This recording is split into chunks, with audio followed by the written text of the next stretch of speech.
Matigas ba ang ulo ng anak mo? Kahit anong pakisama mo ay walang utang na loob. Hindi talaga sumusunod kahit anong disiplina mo. Huwag kang mag-alala, may solusyon tayo para dyan. Kaya nating palambutin ang matigas na ulo. Hindi natin gagawin ang pagkabayolente na babasagin ang ulo niya. Maaari minsan na parang pakiramdam mo na naiinis ka at gusto mo siyang saktan. Pero manatili ka lang na mahinahon at makakaiwas tayo sa panganib. Ang libre at epektibong paraan na magagawa natin ay ang pagdasal kay Mama Mary. Siya ang ina ng walang hanggang pagtulong. Si Mama Mary ang makakatulong sa iyo kung nahihirapan ka na makipag-usap nga sa anak mo. Siya ang nagpapalambot sa ulo at puso ng mga anak na mahirap kausapin. At pasunurin, magsindi ka ng kandila sa umaga at sa gabi at magdasal ka ng 3 Ama Namin, 3 Aba Ginoong Maria at 3 Luwalhati. Banggitin mo ang buong pangalan at birth date ng anak mo. Mas maganda may picture ka din niya na ilalagay mo sa altar. At mas maganda na may santos ka mismo ni Mama Mary. Tapos hihingi tayo ng tulong mula sa ating puso kay Mama Mary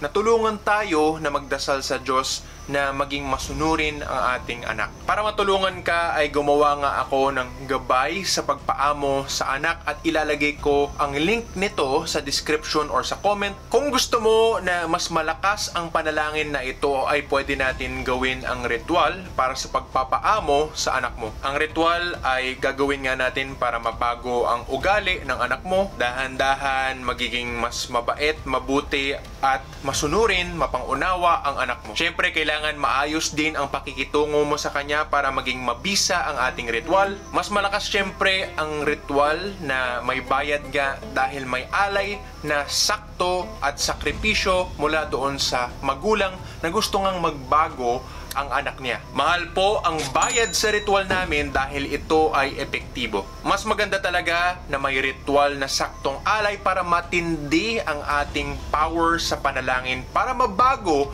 ang buhay ng anak mo. Click mo lang ang link sa description or comment for more details or di kaya mag-PM sa amin. Maraming salamat po at God bless!